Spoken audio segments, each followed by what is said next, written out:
access the elements. Good. I hope he's getting the team did that was not sure.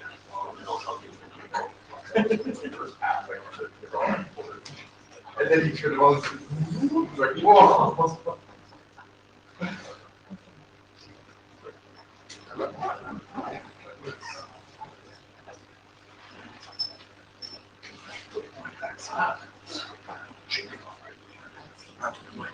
All right, let's get started. Okay, I think we're going to get started. So this is Ipsecme at IETF 99.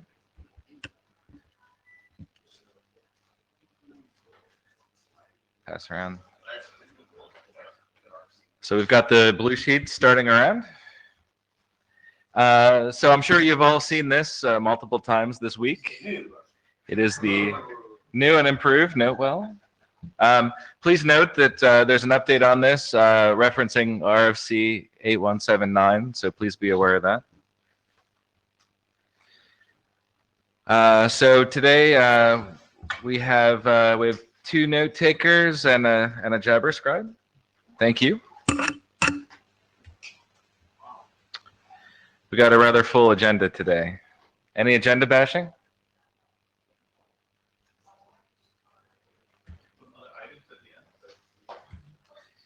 Yeah, well, we should have a few minutes for open mic.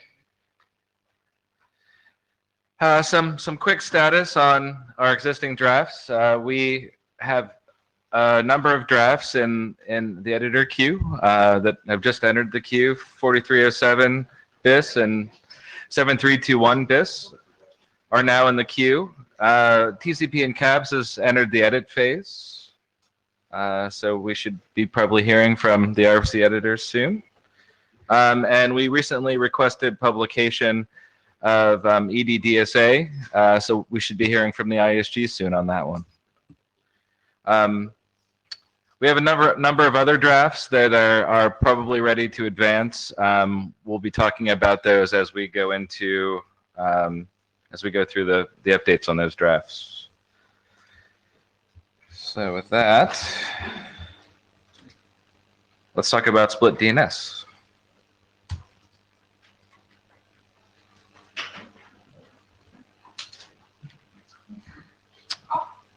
Is it not? It doesn't seem to be so easy. I was trying to look at, but I couldn't find any way to. It seems to be on, but And I was so happy we finally had these. Okay. there's a mirror in the back.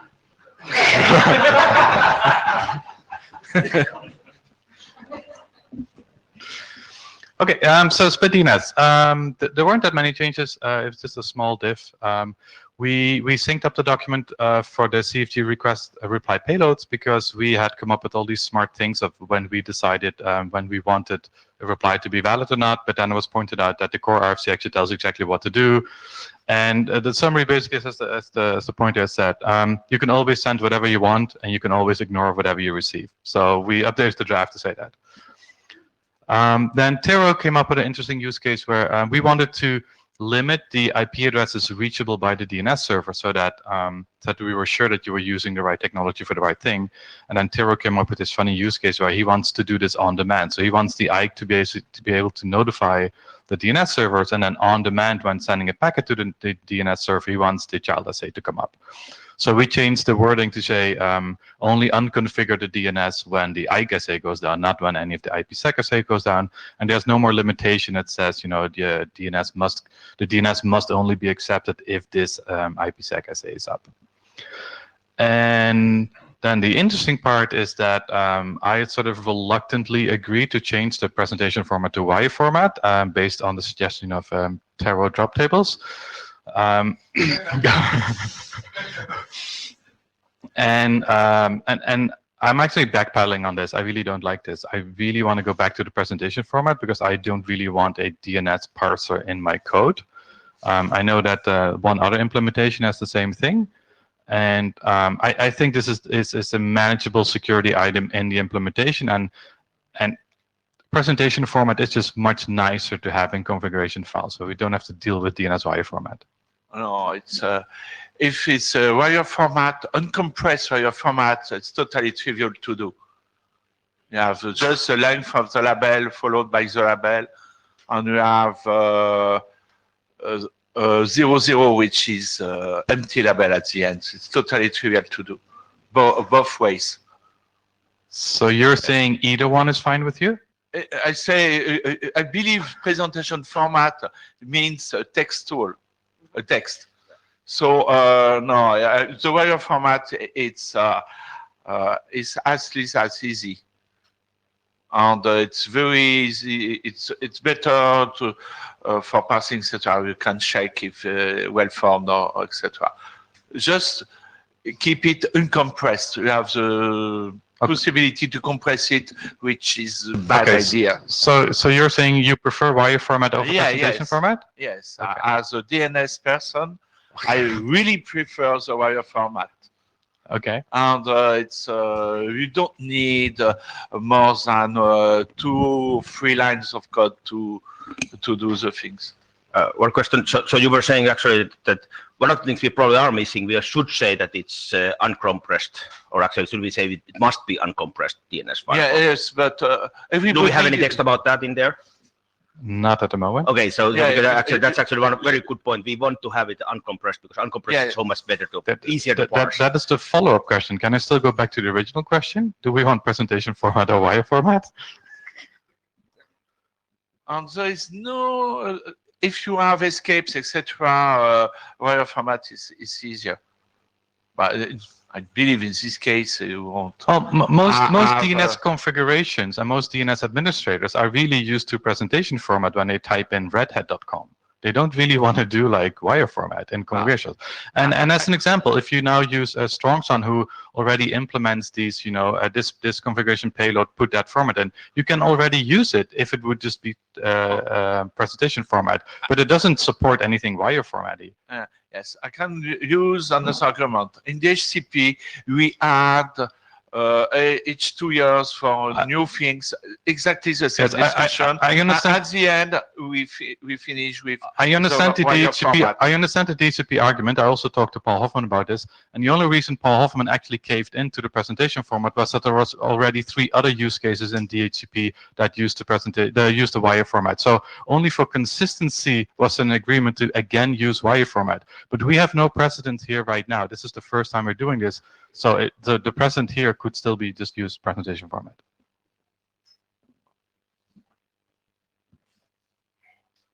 Tommy Polly. So as another author on this, I mean, I'm technically fine with either way that we go. I do also definitely prefer the presentation format to the wire format. Yes, I acknowledge that it's simple to convert the uncompressed version. It's easier to read the traces. It's easier for people to already configure the presentation format that kind of works by default without changing any of the code for many implementations. Also, if we look at kind of the precedent, we do have config, request, and reply attributes, which are strings today. We send identifiers, which are FQDNs, as essentially strings, and those are domains. And so we're like, we do have cases where we send FQDNs as strings. Mike, please. Okay. So in Tarokivinen, so in all of the cases we actually send something, we send, you know, one item.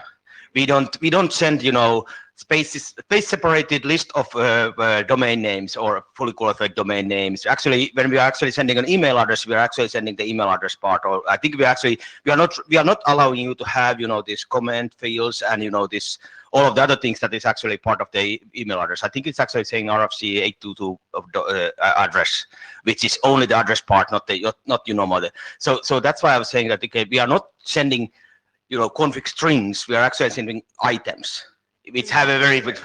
No, because here we actually have a multi-line string having spaces, having stub separated or space separated list of, you know, items. No. There are no lists. Oh, They're separate. They're separate attributes.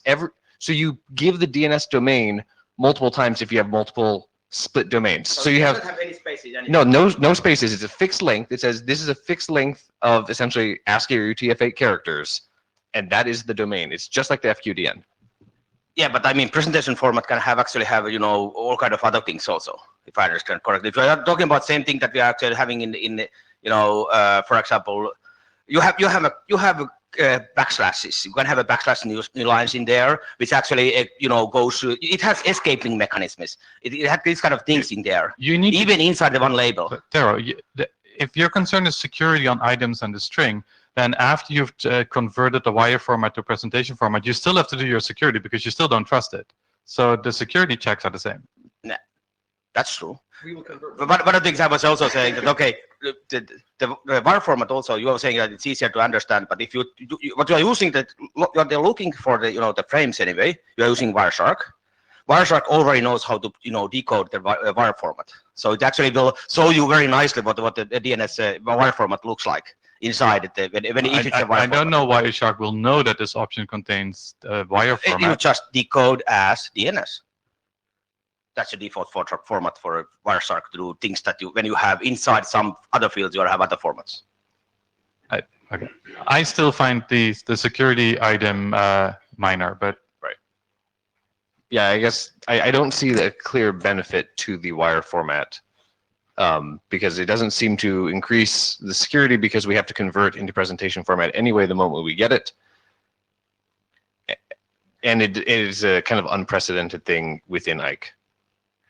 So we've been talking about this, I think, for the last couple of cycles, and it doesn't seem like we've actually made any progress on this decision. So I'd like to do a hum on this. So I have a question because I can't see the 01 draft and I've only the 00. Even if you do presentation format, don't say it's ASCII. It's any byte, including dot. I believe is allowed in labels. I don't think we say ASCII now. I think we say DNS presentation format. Actually, sorry, no. Sorry, the draft currently says DNS wire format, but we would change that to say DNS presentation format. And we will not say whether it's Punicode or ASCII or UTF-8 or whatever.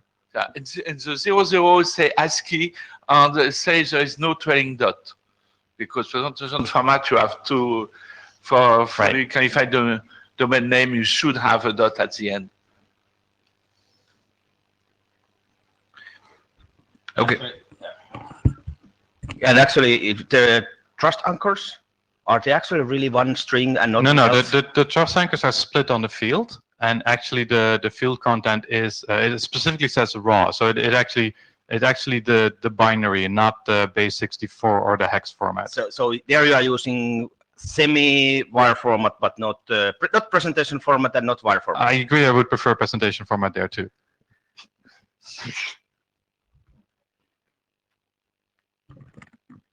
Okay, so the choice before us is whether to use presentation format or wire format. So sure, sure, we can do that too. So we'll hum first for presentation format, then wire format, then don't care. So those that are in favor of presentation format, please hum. Okay. Those in favor of wire format, please hum. All right. Those that don't care, please hum. I was going to say, please ask for don't care. Okay. It looks like don't care wins. Which means that the authors can go with the presentation format. And actually, one of the things I want then I want to have an examples also about all of this, including that trust anchors.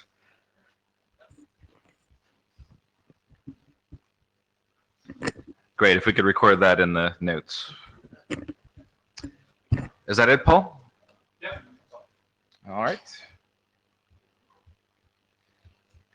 Next, we have implicit IV.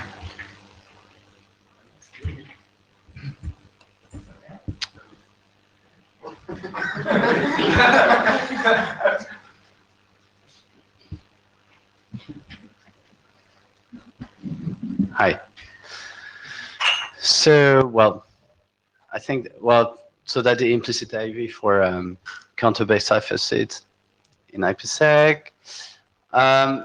So basically, from the last version, the thing we added, basically from the last version, well, it's hard for me to read in the mirror, but no. So the only thing we added is a reference to Beast, which is somehow the vulnerabilities that has been subject to in TLS. And well, that was all the comments from Eric. So this is the only comment we add, and I think we are done. So for those who don't remember the content of the draft, we can have it in 15 seconds. Oh, so Eric, Yes, this is your comment. yes, that's good. So So can I get a show of hands to see who has reviewed this draft? So what, 3 or 4? What do you think? It would be nice to get some more review, but we could do that in a different group last call. So does anyone have any concerns with moving this draft forward to working group last call? Okay, so we will we'll issue a working group last call on this after this meeting. Thank you.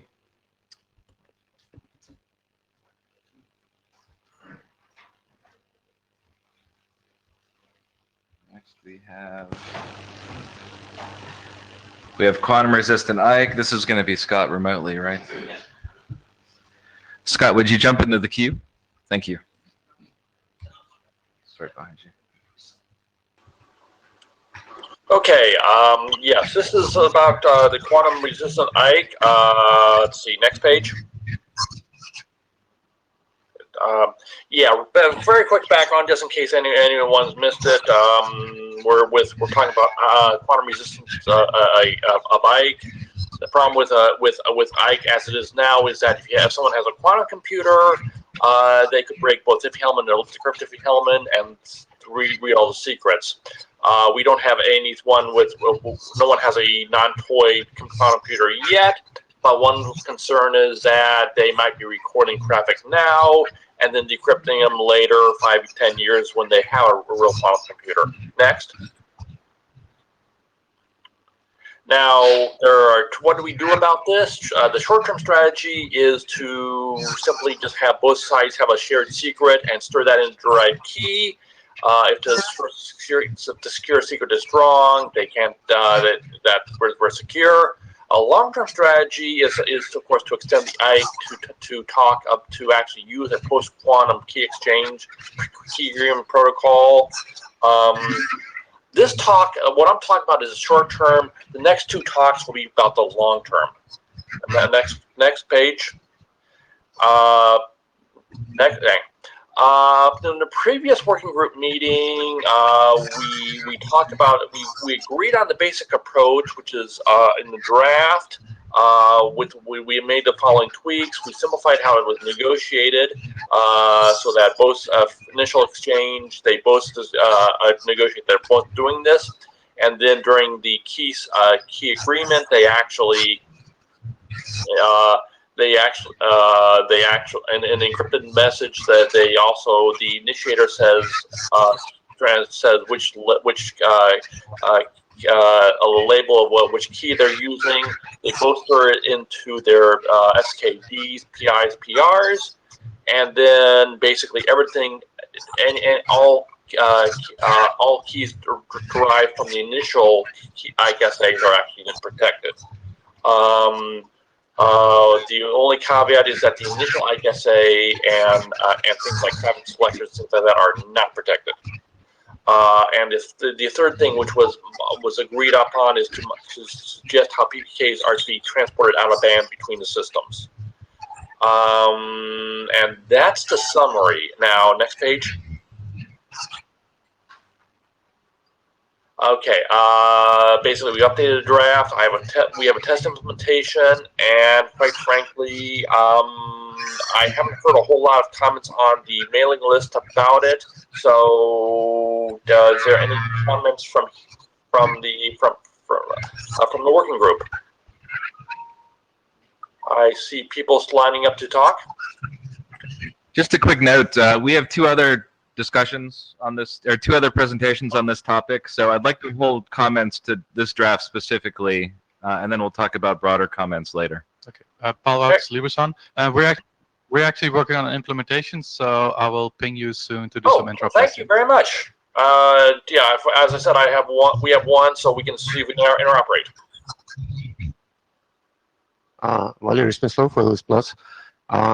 Having said about this particular approach, I think that there is one consideration that might be significant. So in this approach, PPK is used as an additional credential to reach post-quantum security. So it doesn't replace an ordinary credentials like certificates. From operational point of view, it means that security administrator should maintain two sets of security credential certificates and PPKs pairwise. And I suspect it will be a headache. And at some point, we probably will have a situation when security administrator just get rid of certificates because they are useless from their point of view, and will end up with PPK only. And it will mean that they will use null authentication in IKE, and then PPK to authenticate the second IKE exchange. I just want this problem to be considered in the document and some text to be added about that. Okay, excuse me, please. What sort of text do you want to add to actually suggest that sort of approach, or to warn against that sort of approach? I think that having to maintain two independent sets of security credentials for in real world is a big headache. So operators will try to simplify their own life. Well, my suggestion. One possibility, of course, we don't actually mention this on the draft, and that's deliberate, is to actually use both pre-shared keys and PPKs and having them identical. Well, either they will use group-wise PPK, or they will get rid of certificates and use null authentication instead, and then use PPK to secondary authentication. So if they use group-wise PPK, I don't think that it's a good idea. We'll probably end up with IKE1. That's not good. If they use null authentication for IKSA, for first IKSA establishment, and then immediately do rekey with PPK to get authentication, to say that it will mean that the first IKSA will be using null authentication. That is okay, but it has some drawbacks. First, it is most acceptable to DDoS attacks. Well, it has a lot of drawbacks. They are the RC 7619 that describes null authentication. They are listed. So I think that some text must be added about these two possibilities and what drawbacks they both will bring. Because maintaining two independent sets of security is very difficult in operation point of view. Okay. Could you then, can I trouble you to asking for the text you would suggest? No, you can do that offline. Could you actually submit give me some text you would suggest? I'll try. Okay. Thank you. Yeah, I agree. We can simply say must not be used with null. Sorry, with the auth null, because there's no point anyway. Like you like auth null is supposed to be you don't know this person and you will never authenticate them. And so having a out of bound PPK negotiated already makes no sense in the context. So we should just simply say must not, and then this danger will be limited. I don't think that must not is appropriate because you will exchange a PPK identifier then, and so it's a kind of identification.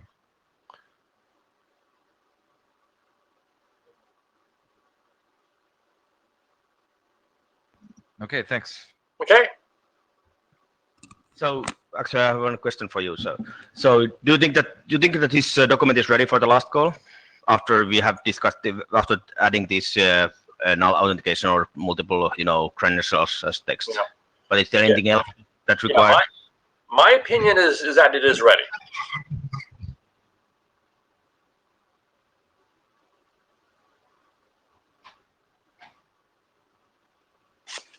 Questions? Dan Harkins. So I noticed when the PPI ID is fixed, it says both the PPK and the PPK ID are limited to be base 64 character sets. I'm wondering, why are you imposing a requirement on what the PPK itself is? And I can see if you want to limit what the ID, if in a fixed ID, you're specify what the character set is. But why are you imposing this on the shared secret itself?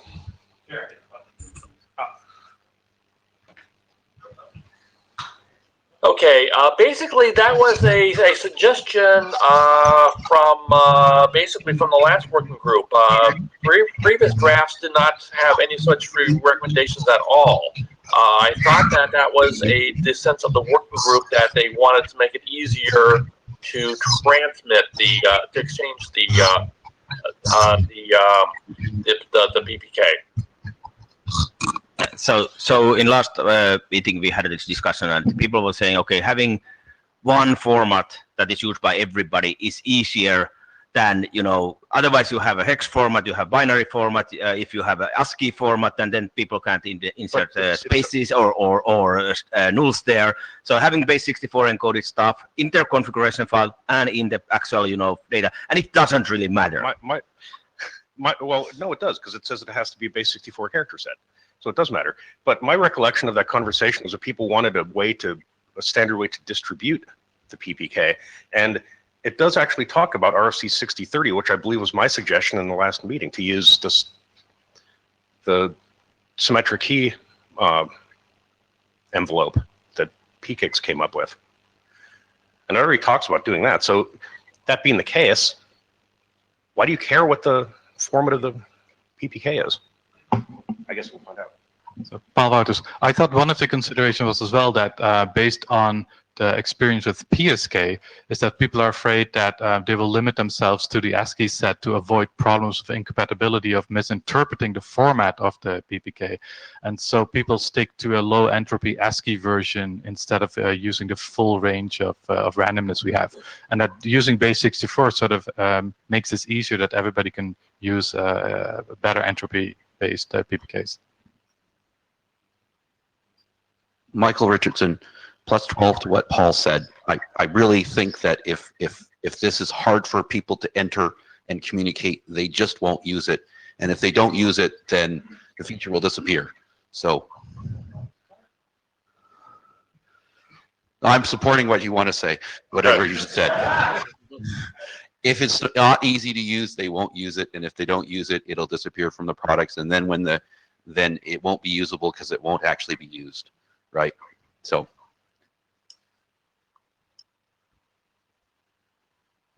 Valery Smaslov, I just want to reiterate that the problem of key distribution is out of scope of the protocol. So.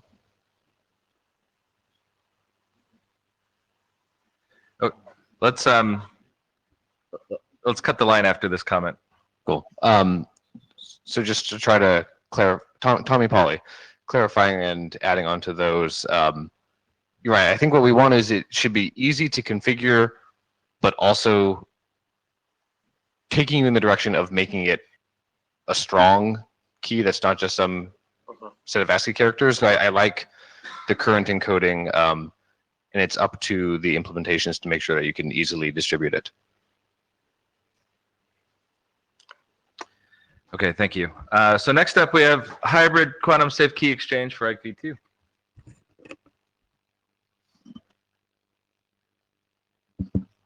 Hi, my name is CJ. Next slide. So following on what Scott said, so basically this is sort of a long-term solutions to the threat when, who knows, quantum computer becomes available. And if you were in the talk where Kenny talked about you should laugh at the first line, then we should add perhaps a big engineering problem.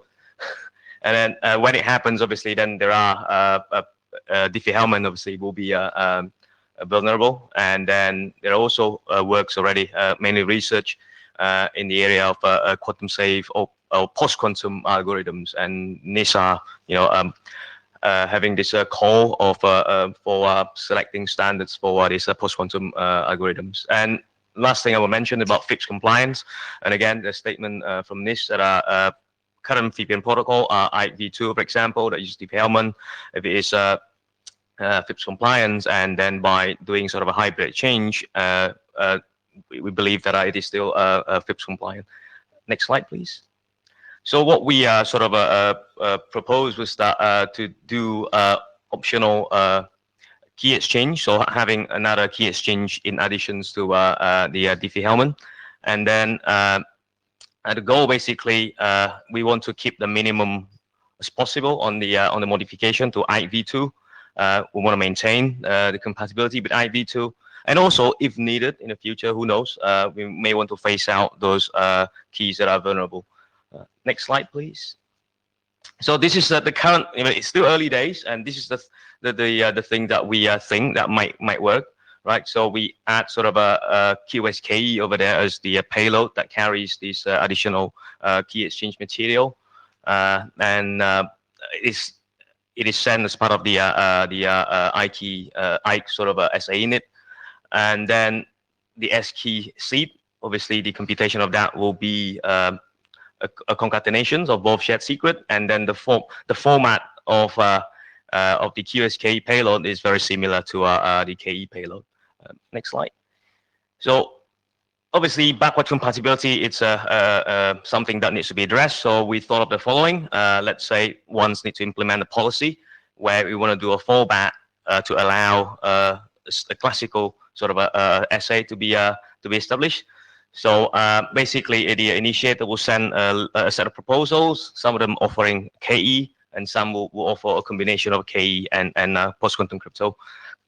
And then, obviously, one needs to mark the QSKE payload as non-critical. On the other hand, if you want to have a policy where only sort of a quantum-safe channel to be established, then on the SA payload, we only offer proposals that support QSK in combination with KE. And if needed, then a QSK payload can be marked as critical. So obviously, when the other side receive that following RFC 7296, then one should respond with no proposal chosen. But on the other hand, we have received a number of emails unicast to us. People said that in the actual implementations, this might not be the case, and also said that potentially it might not be a good idea to introduce a new payload, but I'll come to that later. Next slide, please. I'm going to go through this very quickly. In child SA, obviously, it's quite straightforward. Now, it's the computation of a key mat. It's basically now requires a concatenation of the new element. The same with the, it comes to a rekeying of a child SA. Next one, please. Likewise, on the rekeying the IKE SA, when there is a quantum safe or key exchange, then we'll have a new element in it. Okay, so next one, please. Now, that was the easy part, all right? And the difficult part is these things. The trouble with the key exchange using quantum safe sort of payload is that it is very large. And I have a question for that. Please. What is large? A very good question. Well, I'll come to that. So we've experimented with a number of them. The lattice-based system, you can get something like 1,500 bytes or octets. Right? there is a new one which Kenny mentioned, asked us not to invest. Yeah. Let's get modify question. Is any of those more than 64 kilobytes? There is one or two that might be the Okay, code-based because system. that causes issues in all of our cases, because we are pretty much limited to 64 kilobytes in this couple of other, because we have 16-bit payload. Yes. Okay. Yes. So there's one, as far as I know, code-based systems. You're looking at a couple of hundred of kilobytes of public key. So as Tero mentioned, because the large in there, so we'll have trouble with fragmentations, just like fragmentation of the group here. So we have considered a number of methods to mitigate fragmentation. The first one we considered, for example, is that we will use RFC 7383. Apologies if I got the number wrong. To use a fragmentation over there. So that means we send a QSKE payload as part of IKE auth. Unfortunately, after some consideration, we reckon that's not a good idea, because then by then, if quantum computer becomes available, people will be able to decrypt part of the IKE auth, meaning that you reveal your identity. So we ditched that. And the next one, we thought that, okay, in fact, quite similar to the first one, why don't we just sort of immediately rekey DSA once we've got the IKE auth established? And again, it's the same problem. The other one is that we pick QSKE payload that has got a small public key size. I mean, one of them that we considered is this SIDH, which Kenny asked us not to invest yesterday. It's a very new scheme, drop-in replacement to Diffie-Hellman. And that one, we experimented with that, and the key size only 600 bytes. And that, you could send it as part of the ISA init, and then you sort of do more on the child SA. The next one is to use to introduce a next sort of a state in between, and then that we think that it might be too heavy. And the last one, we sort of became lazy. We use what Tommy proposed, TCP encapsulation. So, TCP encapsulation or not, I would encourage you not to let the best be the enemy of the good here. You're primarily attempting to, this is all hedge. You're primarily attempting to protect the user data.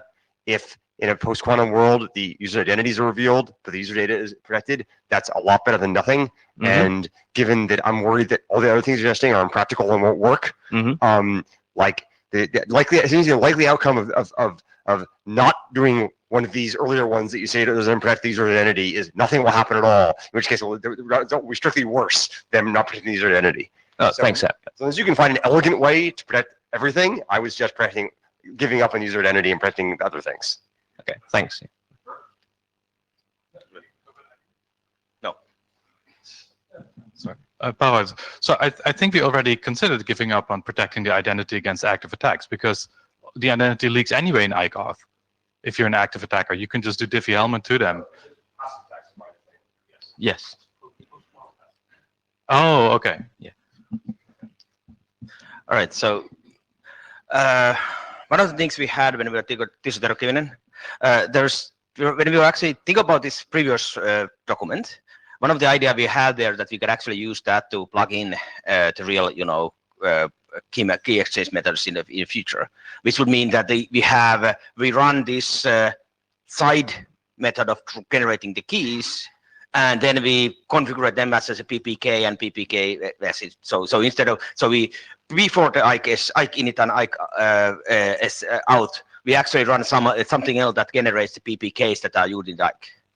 So that's actually one of the options. And actually, I think I don't think you have it here. Actually, you had the middle, but I think it actually should be even before. Oh, you mean not even on the fourth one? There's something way before. And it actually might be using something. It might be using TCP. It might be using something, because it's something that is thing that you need to do beforehand.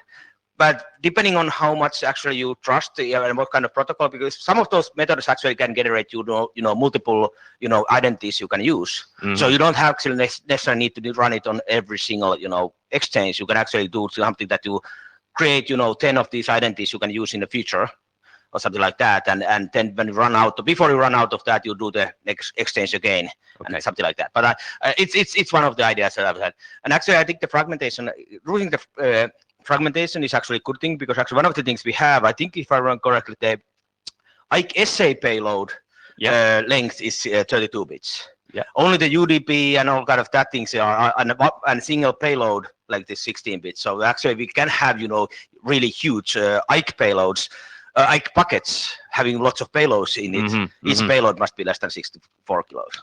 Okay. Thanks, Sarah. Valery Smyslov. First question about the size of this exchange method. I'm not familiar with them. Can the public key send be compressed probably by some method? It's probably not because, if you think about the keys, they are quite random. So even if you compress it, then, there's not much gain from there. But yeah. Then probably we need to consider a generic IKE fragmentation for IKE SA init. Yeah, that was my next slide, actually. Okay. And I have another question, but probably, why do you need a new payload to transfer KESM and don't use KE payload instead? You've got a very good question. Simplify things much. Yeah, you've got a good question. I mean, I've got a few email unicast to us and also from Scott. The reason being is we thought that, semantically it will look nice, but yes, you're right. It can also be done using existing KE It will payload. simplify all the situations and be more compatible, backward compatible. And the only reason when you have both KE and KE payload, the only reason that I can think of is that you don't trust the security that the new key exchange method gives. So you combine both exchange method, traditional Diffie-Hellman and the new exchange. But if you trust, then why not get rid of Diffie-Hellman and transfer quantum security key exchange in KE payload itself, which will simplify also.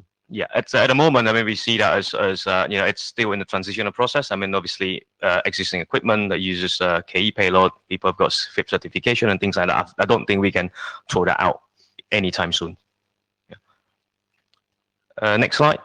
So after receiving a lot of this feedback, unicast to us on this, and also to answer some of your point is that we also consider if it's possible to fragment ISA init. So one of the things we came up with is to use these things on the initial sort of exchange. You send sort of a notify payload to tell the other side, do you support that? If they do, then they come back with the cookies and also to respond with this QSKE notify. Basically, that contains sort of an indication that they support it. So within the SA payload, then there'll be a number of proposals indicated in there. Here we assume, and again using the QSKE payload, but again the same concept. We need to address that it can also be carried in the KE payload. So you can see that we try to send a number of sort of fragmented version of QSKE payload using these things. I'm not sure it's a good idea yet, but we are still exploring these things. And then in order to do fragmentation, I mean, we add some fields in the structure, and then there's also a field F next to a critical bit that is used to indicate whether or not there is a fragmentations in this payload. As I mentioned, this is very, very new. We're still exploring these things, and it's not even in draft. And it's something that we work on after receiving a number of feedback on this. Next slide, please. So we also sort of got a source code on this thing. So we use a strong run and people who are interested, and obviously is there. I mean, obviously fragmentation is not there yet, but the exchange is sort of working over there. Yeah. And feel free to sort of use it, and it'll be helpful to hear any sort of feedback on that, and also on the draft. Or maybe I do it later after. No, sorry.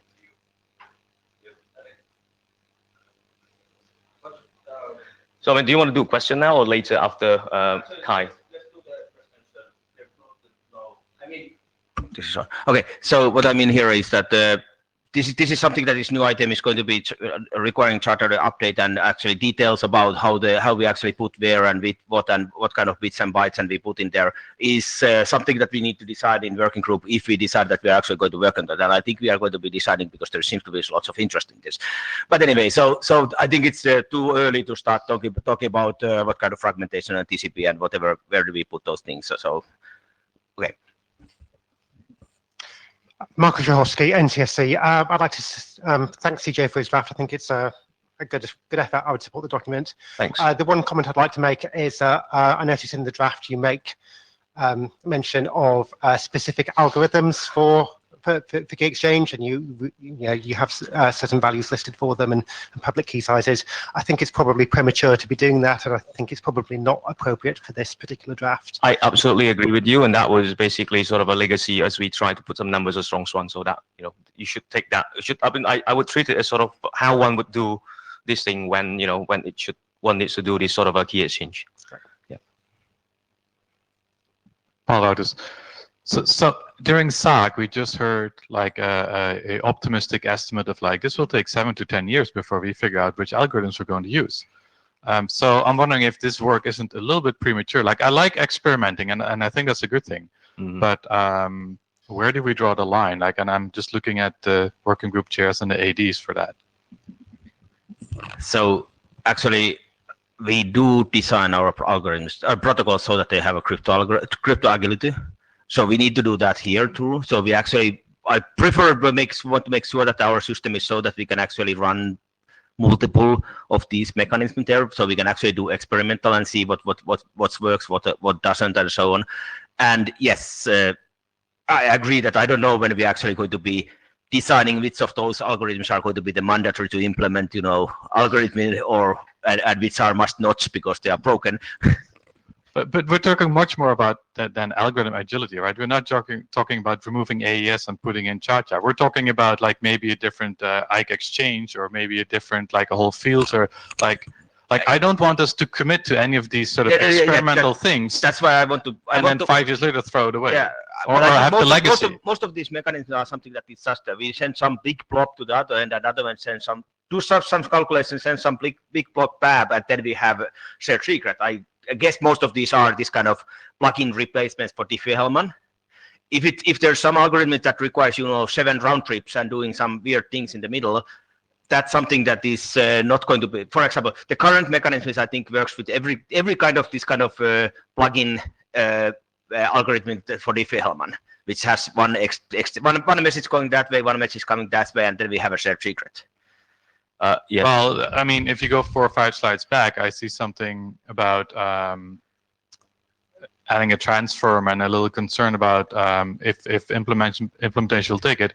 If you're adding a transform, it means that you're no. But this is as I said, this is within the wire that we actually need to decide when working group will decide how do we actually get it what's best backward compatibility and best forward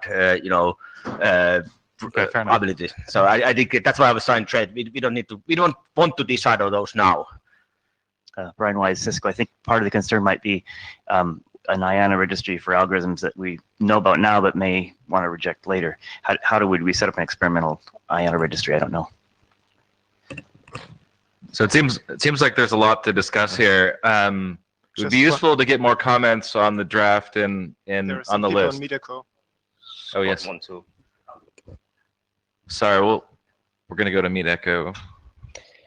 Hi, can you guys hear me? Can you hear me? Yes, we can hear you. Good. Philip LaFrance, Icera Corporation. So I just want to express support for this document because this problem is something that we've dedicated some resources to. And we essentially came up with pretty similar conclusions and solutions as you guys did. So we would love to help out with this draft in any way that we can. So we definitely think it's a good idea. It is still early, obviously, but we definitely want to see where this goes. Okay, thanks. But thank you very much.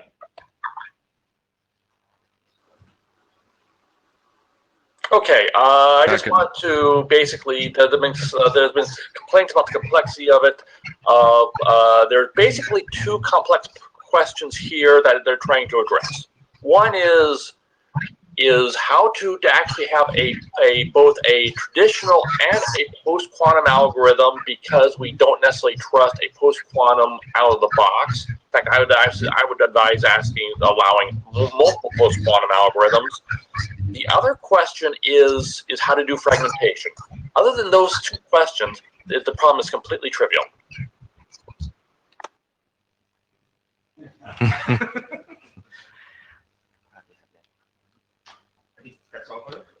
Thanks. Thank you.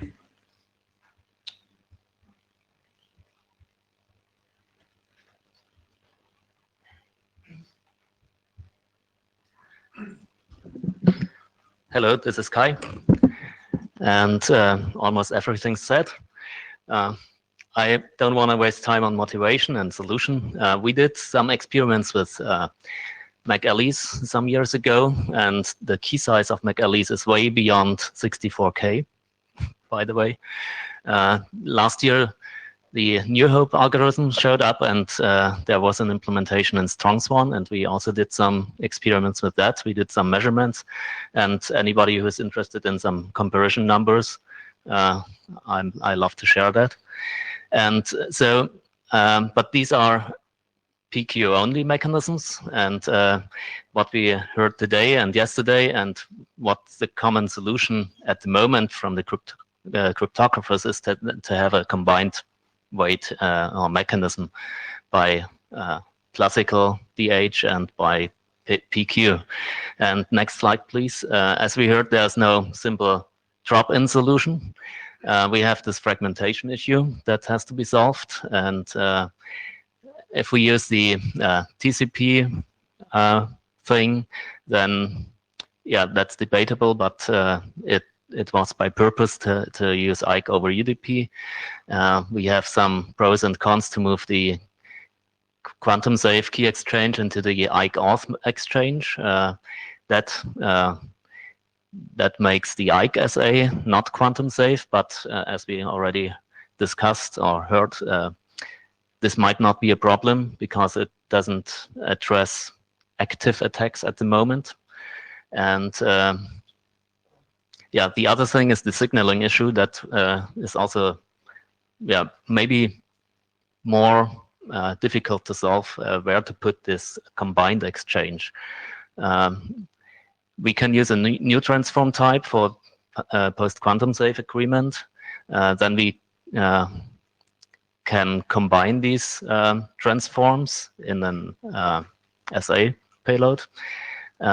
But what I see is that the key exchange payload is currently cannot refer to a specific transform type. It only refers to transform ID. So we cannot easily combine different key exchange payloads in the exchange.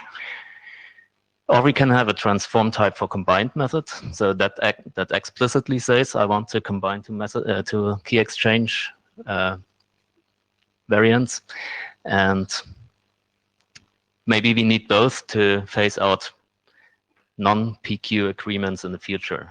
So, but that's something that I love to discuss in the working group if the working group is going to adopt this problem. Thank you. Any comments on these ideas?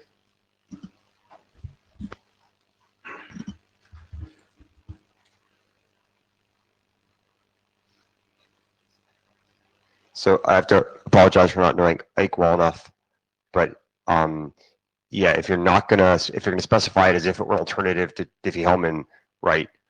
You need to be sure you signal I can't use this alone.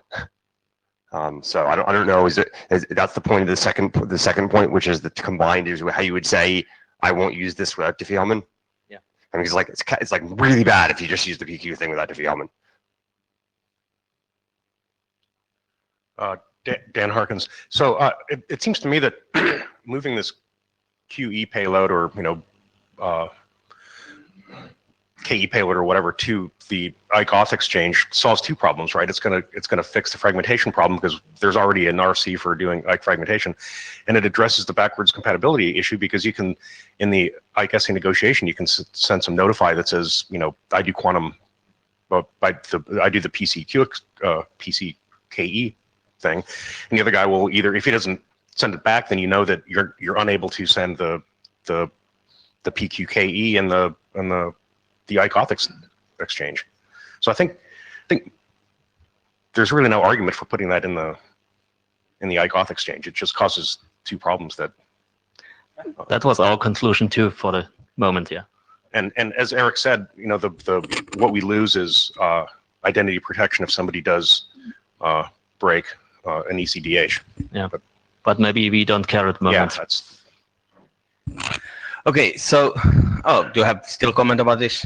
Just quick, because both this presentation and the previous one are mumbling about transform types. So I do want to make my point about transform types, that if we add a new transform type, you're Yes. basically doubling the proposals, because you have to have Yes. the list of proposals and not proposals. We have, And we've already did this once for AADs, and so now we're going to have 4 proposals for each thing. It's going to get silly. it's going to get IC version 1 again, which had 250, oh, actually, it was limited to 256 proposals. That's why we couldn't propose everything. So anyway, so this is something, as I said, our current charter says that we do about the same post-quantum protection we have in IC version 1, meaning the preset key type of thing. This is out of our current charter. We are going to be rechartering anyway in Singapore, because our charter ends in 2017 December. So this is something that I think there is clear, I would actually want to get Ham if you think that we should actually include this in charter, so we can actually get ready by the Singapore, the chartering discussion. So who are in favor of adding some kind of, not preset key based on, post-quantum crypto algorithm thing in IC version, in the charter, for the next charter. Not necessarily this document, not necessarily, not tying with any specific algorithm, not tying to the specific signaling method, just something. So those who are in favor have now, and those who object. Okay, so I think it's clear that we are going to be adding this to the charter item, and there seems to be quite strong, harm of adding this, so I think there is probably going to be people interested about. Okay. Thank you.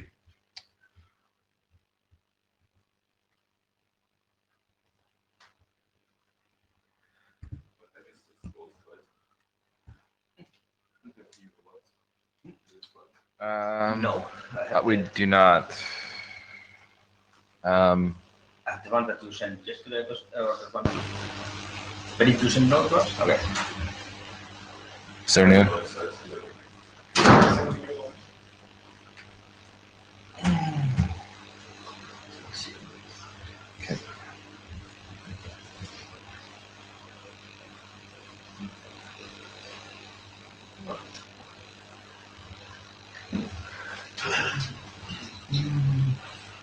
Ready to send one?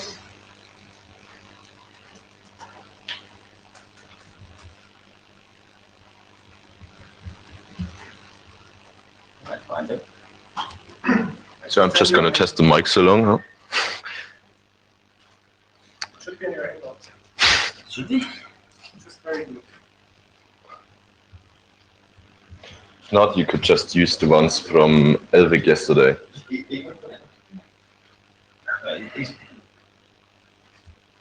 I could try to find the Elwig ones. Yeah, they are probably in meeting materials. So these are the ones that were in our meeting materials are old. Can I actually send the new ones? Just send it. Just send, okay. Then I can. Yes.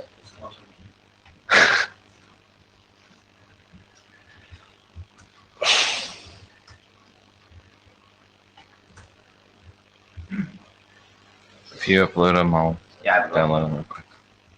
You can also use this slides.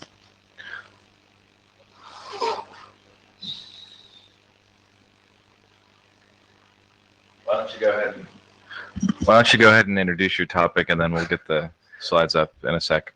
Okay, so our topic is a minimal GIQ implementation, so a group-based internet key exchange, and it is minimal in so far that it's a subset of the actual protocol that is meant to be run on a constrained client. And what we did is actually only the implementation, so there's no draft or whatsoever, and we got some nice numbers about our tests. And I can totally understand now how you cannot read it in the mirror.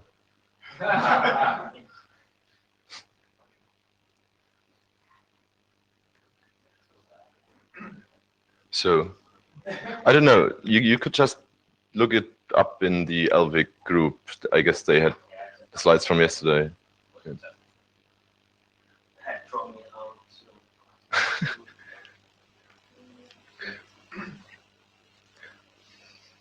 So I'm not good at stand-up comedy, so I'm sorry. Singing? You wouldn't want to hear that.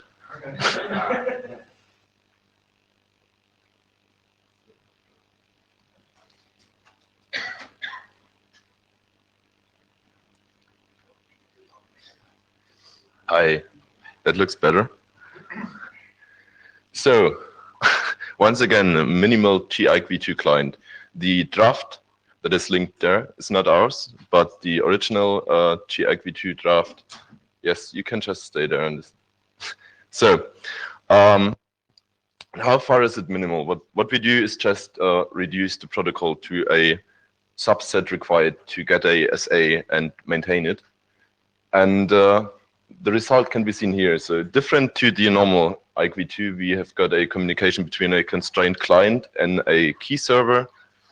The first step, IQ SA init, is the same as in the normal IQ2, actually the same as in the minimal IQ2. Second step is a bit specific to the GSA auth. You still send an identity and authentication value, but there's no negotiation going on here. So additionally, you send a group ID, which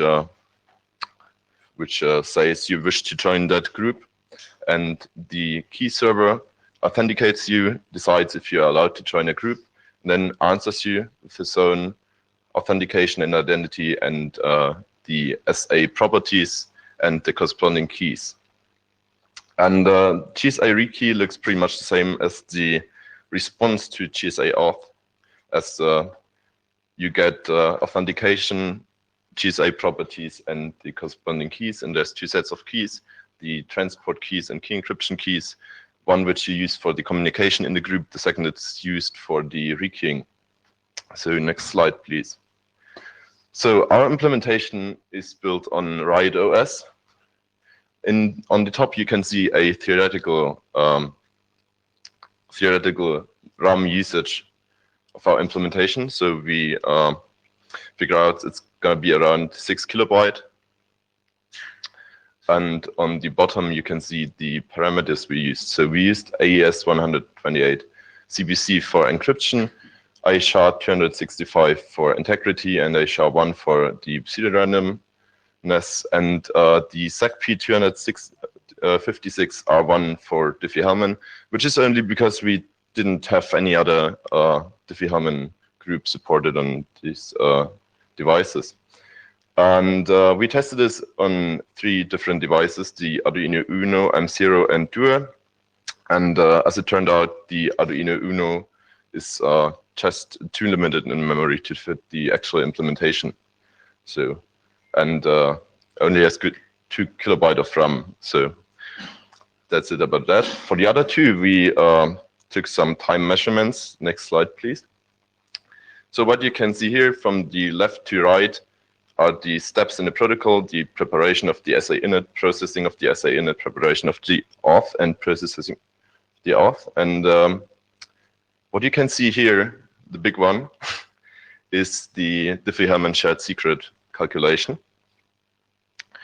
which is quite big compared to the rest, but actually a quite good result. Like on the right side, you can see these are packets encrypted with the AES, which actually don't really take much time.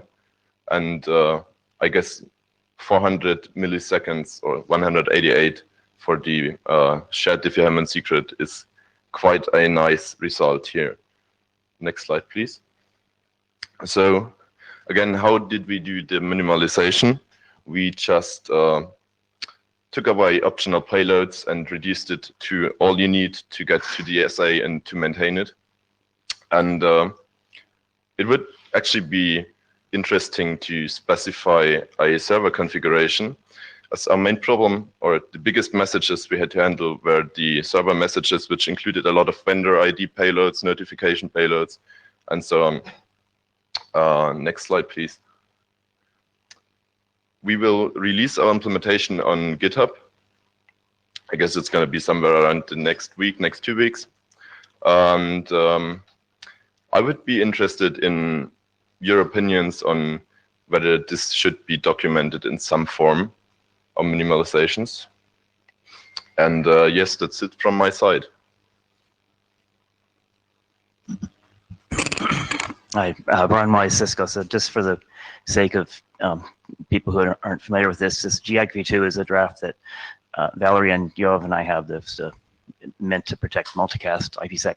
It's we weren't looking at the constrained case, but it's really quite interesting to see that it looks like it could, at least the group member side can run on the constraints case and can run with a commercial version of a key server. I think it'd be interesting to see this work with the minimal ESP and then a small application to actually show that it works on these small constrained devices. Queen Dang, I have a question. You would like to be minimal in your space. Why do you implement both HMAX in that base? That's actually a good question. Yeah. And also for the strange a little bit for the BIF, you truncate the SHA-1 to 96, so it's really bad to do that. Yes. The actual algorithms we use are not part of the minimalization itself. So it's more about the minimal protocol messages you need in order to get there. You can still choose your parameters, like quite similar to the minimal IC, which was released last year. And you are totally right, but if I understand correctly, those actual algorithms are coming from the operating system. Yes. So it might be there anyway. I don't know if you actually remove them. It might be using them for other things also. So it might help, but might not. Actually, yeah, that's right. If you're using the crypto module, they're going to be there. I think 4307 BIS actually says something about you should use the same algorithm for PRF and INTEC. But I don't think it's an issue here. But, Okay, but so I have one question here because actually this is for area director also. So wake up. Yeah.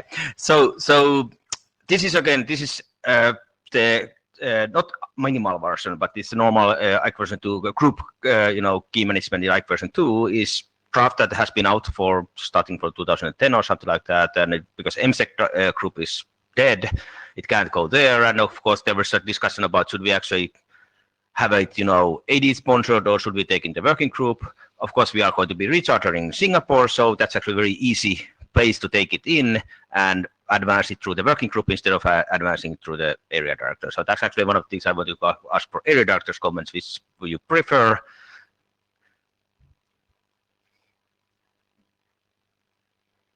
People ask me to be more clear about area director versus not. So this is as area director. I prefer things to go through the working group. I would prefer things to go through the working group. All right. So then I have a question for the group. I'm not taking a position on this particular topic, but like in general, things go through the working group. I haven't thought about this draft really. All right, but so I have a question for the group then. Who would think that it actually would be useful to document this in to have this GIC version 2 to go through the working group and to be a working group item or add it to the charter so we can actually work in it. This would actually be this specific draft going through, but we of course we get change control if we want to change it. So those who actually think that we can actually answer that question. Sorry, Paul. I'm a little confused if we're talking about the group specification being added or the minimal group specification being added. Group key management, because we have to have that one before we can have a minimal. I think the minimal actually belongs to the LVIG, not in here, because here we only do things that are modifying the protocol. The minimal ones try to stay within the protocol, but just specify what you need to implement. So I wonder if we can actually make a hum here, or should we? No, let's make a hum here. We can always fail it. So who thinks that we should add this group IC version 2 as a working item for the next charter? Hum now. Okay. Who thinks that we shouldn't be doing this and it should go somewhere else? Okay, I think we are going to add that on the charter item for the next Singapore. So anyway, thank you. And I really like the numbers. It was very small.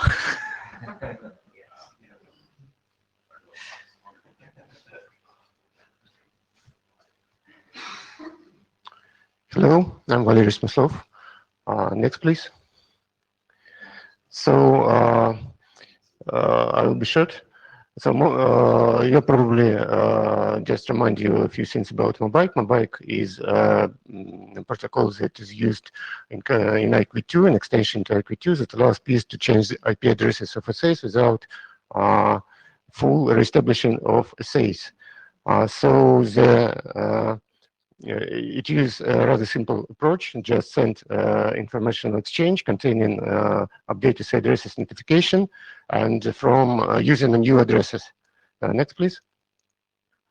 So this picture just shows how Mobike works, just as an example. So first, assay is established. It's oversimplified, but some things are left out, but essential things are shown. So first we have ICASA init and ICAOS exchange where both peers indicate that they support Mobike. And when initiator want to change its IP address, it sends update assay addresses notification using new address, in this example IPII. And so responder responds and updates its addresses of assay. So both initiator and responder move to a new address. And next, please.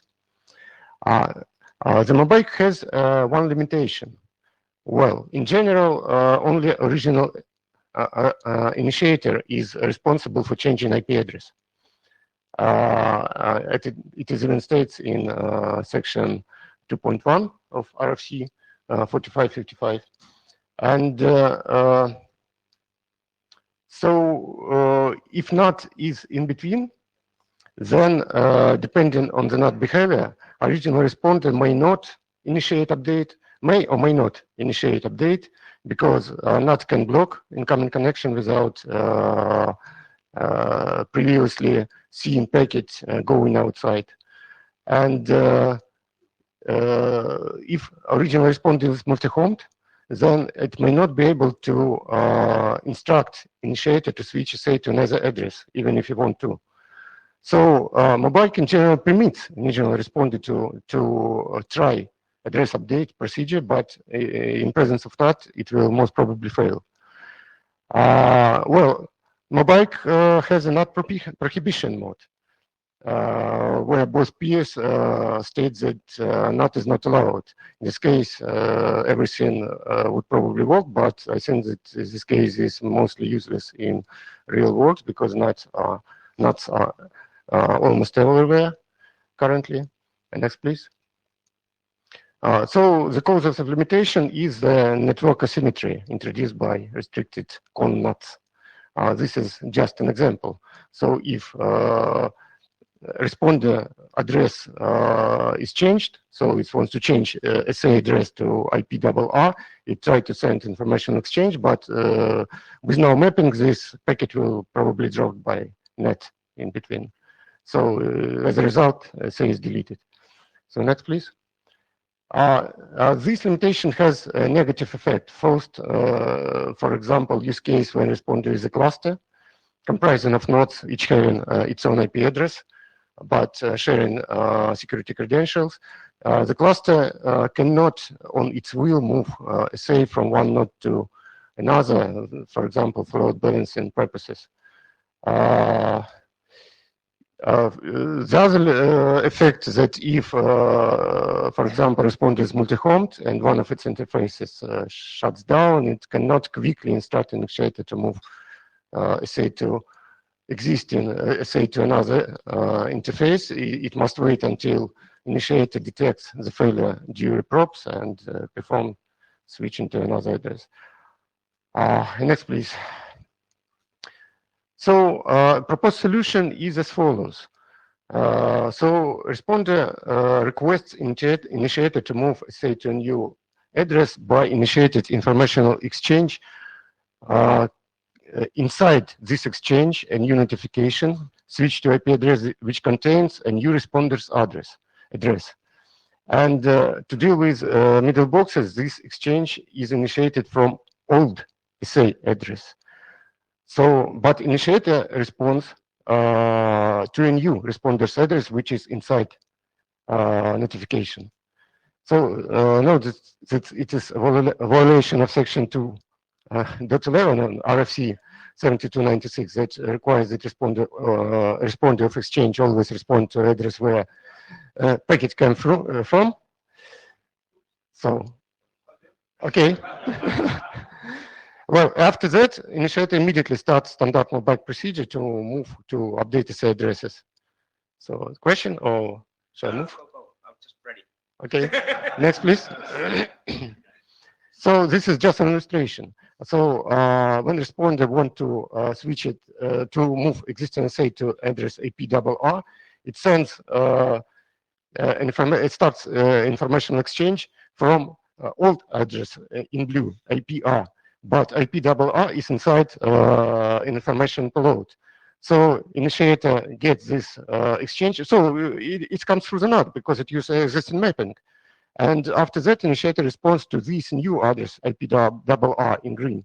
And it creates a new mapping on net so that the next packets that will be sent, so the next communication that will take place after that will go through NOD smoothly. So next, please. So interaction with mobile it is very easy to add a support negotiation for this extension. Is we can use data of notification for mobile supported with currently empty and must be ignored for unsupported mobile peers. So if we can add here even a single byte or some predefined string that will indicate that initiator supports this extension. So next, please. So thanks. What do you think? All right, Tero Kivinen. I think it's a very bad idea to start spoofing packets. To send packets that from the IP address that you don't own is going to be dropped anyway, because I mean the first hop router will check that, oh, I get this address that is not belonging to any of my interfaces. It shouldn't be coming from here. Doing source address validation, it actually drops the packet. Well, they should be doing that.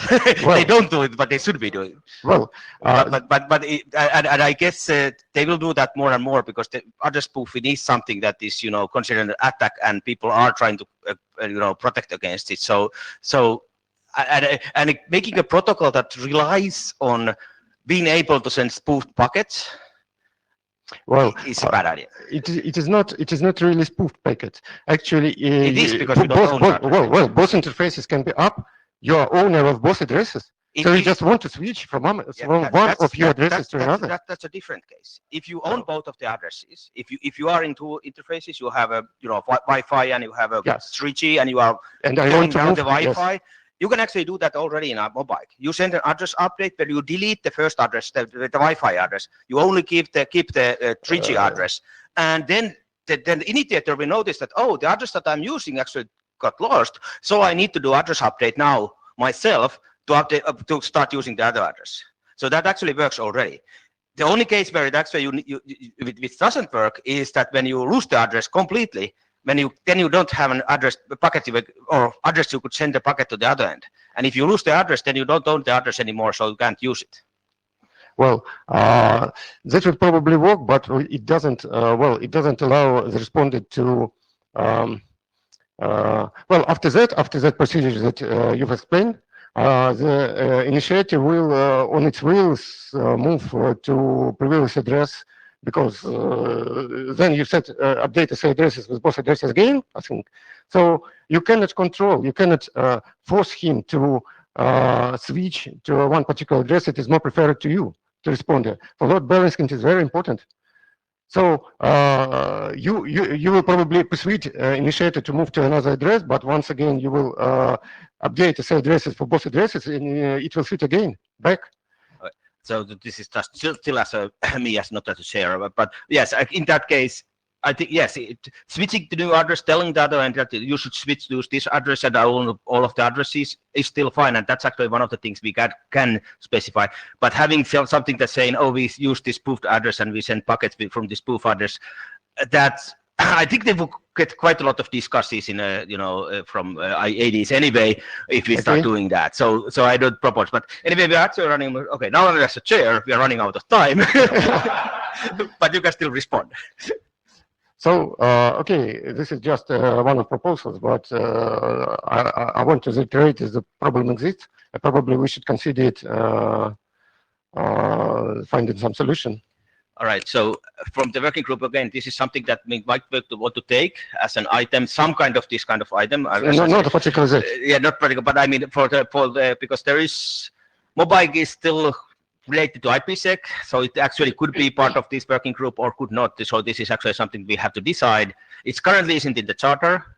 This is something that we can also add into the charter if we want. We have to talk with the area director about that, and because it's a little bit more further away than than other things, I think we want to talk with the area director first. So I don't take a hum now, but we will think about this and decide on Singapore if we are going to work on this or this kind of thing, or add this into charter. So, Brett Jordan, I would like to echo your point. So long as this does not include the ability to spoof an IP. Spoofing an IP is bad from every which way from Sunday. So if as long as that's clarified, then great. But if it even remotely has the option of having a spoofed IP, then I would be against it. Yeah, we had a lot of discussion about this when there was text in our TCP encapsulation about using port 443, and there was 80 comments, quite a lot of people about that. All right, so I think thanks, and then we have one more presentation, Diet ESP, and we have about 5 minutes. This was allocated to you. That was the time allocated to you. So hi, Tobias here. I will just quickly present the status update on Diet ESP. Next slide, please. So for those who don't know, we discussed it quite a few times also here, and the last time we really discussed it was in Berlin in the 6LoW meeting, because it's about compressing the ESP packet.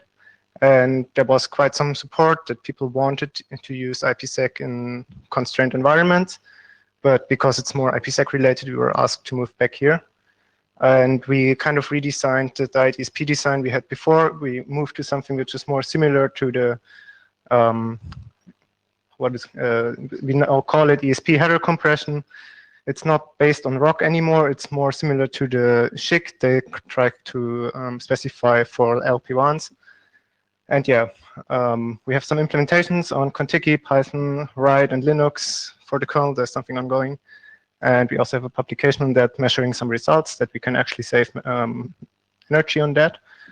So next slide. So the idea is to have compression rules which define how each field of the ESP packet is going to be compressed. And we have function how it is compressed. For example, send value just means don't compress. Deleted means just delete it and get it from a predefined context.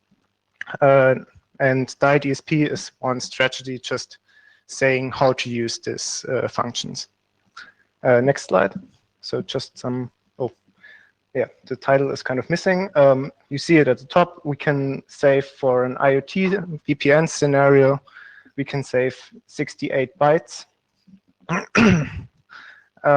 which is quite a lot if you consider the scenarios of IoT, where we talk about maybe 128 bytes of MTU or even less. And what we define is the one on the right here. Basically, everything in the red is pre-negotiated. The rest is got from traffic selectors and SAs we already have. Next slide. We also try to be more open for other use cases outside IoT. So this would be an example for a traditional VPN. So we could compress the inner IP packet of a VPN. In this case, it's IPv6. We can also do IPv4 and also IPv4 and IPv6 and IPv6 and IPv4. And also just defining a few compression rules. Yes, next slide. So the question we were thinking about, what is better to actually have better compression or more complexity, because the better the compression, the more complex is the negotiation. And the second question is how to move forward with this document.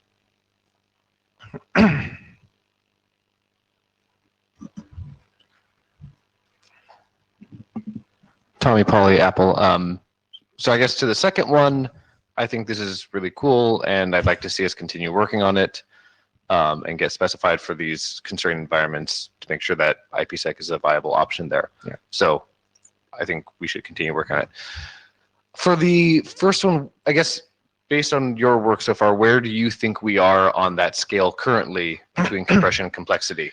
So currently, kind of the strategy, which we at the moment call IETF, which is a strategy for IoT scenarios, the complexity of negotiating is very low because we get a lot of stuff which already is there. If we consider other use cases, we can either define new strategies or include it in the strategy, making the strategy more complex. So at the moment, we are trying to minimize the complexity but maximize the compression. That's the current use case in IoT. So that's where we are Right. right I mean, now. that's ideal what you would want to do. Yeah. Yeah. I mean, just like looking at your most compressed example, that seems quite good. And I think I would be happy with that on the really constrained devices. Yeah. And so I think I think it's at a good place in that regard. Okay, thanks. So I think one of the balance between complexity is when we have mostly IPv4 in IPv6 or the reverse, because currently some compression is being made by you decompress by taking the parameters from the outer IP, which doesn't match if they are not the same version. So the question is, should we add some complexity at that point, or should we just leave it uncompressed for the regular VPN? Tommy, my impression would be leave that simple, because hopefully a lot of these use cases I would like to see them converge on all v6. Yeah. And if it's an incentive to keep things in a consistent address family, to make it more compressed, that's great. Yeah. All right, I have a question. I understand that this is still doing exactly the same. You know, when you take a ESP packet, you compress it, you get something that you send. To the other end, you decompress it, and then you get exactly the same ESP packet back. Yes. Hopefully, except of course, you know, the sequence number which you don't say, you just assume it's one bigger than the previous one. Yes, true. But on the other hand, there's also sequence number compressions, like in Schemes, 6LoWPAN and stuff. Yes, so I was talking about, yeah, that's probably one of the things that we actually do want to have a little bit more complexity, that we actually want to recover from cases where sequence number goes. Okay, so the question is now is actually, this is again something that has been, DSP has been here a couple of times.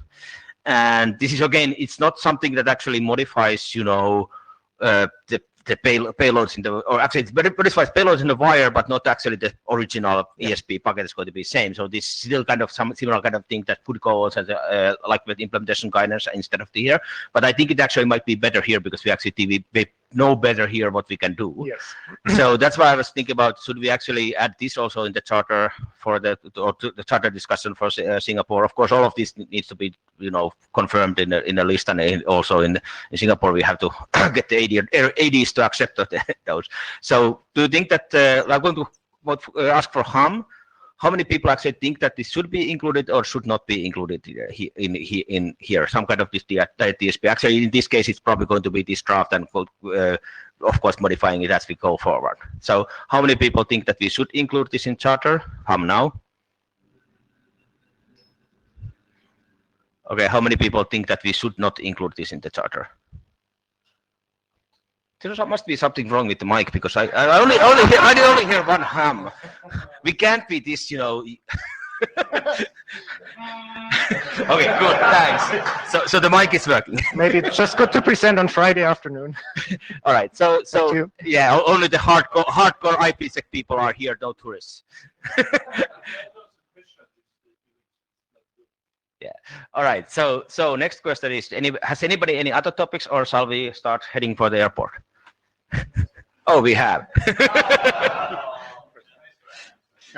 Yovnir, I'm also co-chair of I2NSF. So if you've been following the mailing list, there was this thread on both lists about the proposed work item for I2NSF about having SDN controllers configure IPsec endpoints. And there's seems to be a kind of a disconnect between the IPsec people, especially the VPN people, as opposed to the data center and SDN people. So what we're planning to do, other than come and sabotage the I2NSF meeting every time, is to hold a virtual interim meeting. We'll probably schedule it under the I2NSF, and invite people from both groups to discuss and see that if we're even talking about the same thing, they might be just talking about transport mode within the data center, in which case the VPN people just shrug and say, okay, what do we care? Or are they really intending to configure VPNs running all over the world, which is kind of not the usual thing you do with SDN, but things begin small, then grow big all over the internet. So expect a doodle poll and then a scheduling of a virtual interim sometimes in the next few weeks.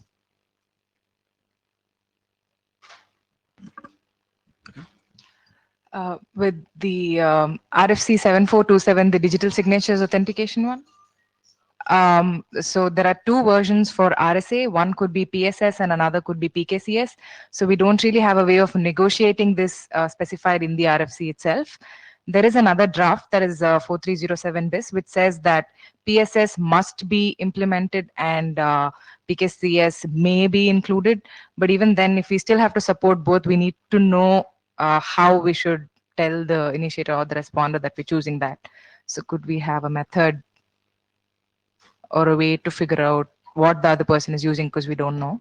And to do the interoperability test, right now Strong Swan uses PKCS and it does not use PSS as mandated. So. Is it actually, if I remember correctly, you can actually see it from the payload itself? It's exactly the same problem that was presented in Civil. So the working group at the time decided that it is not a real problem, but currently one more people run into it.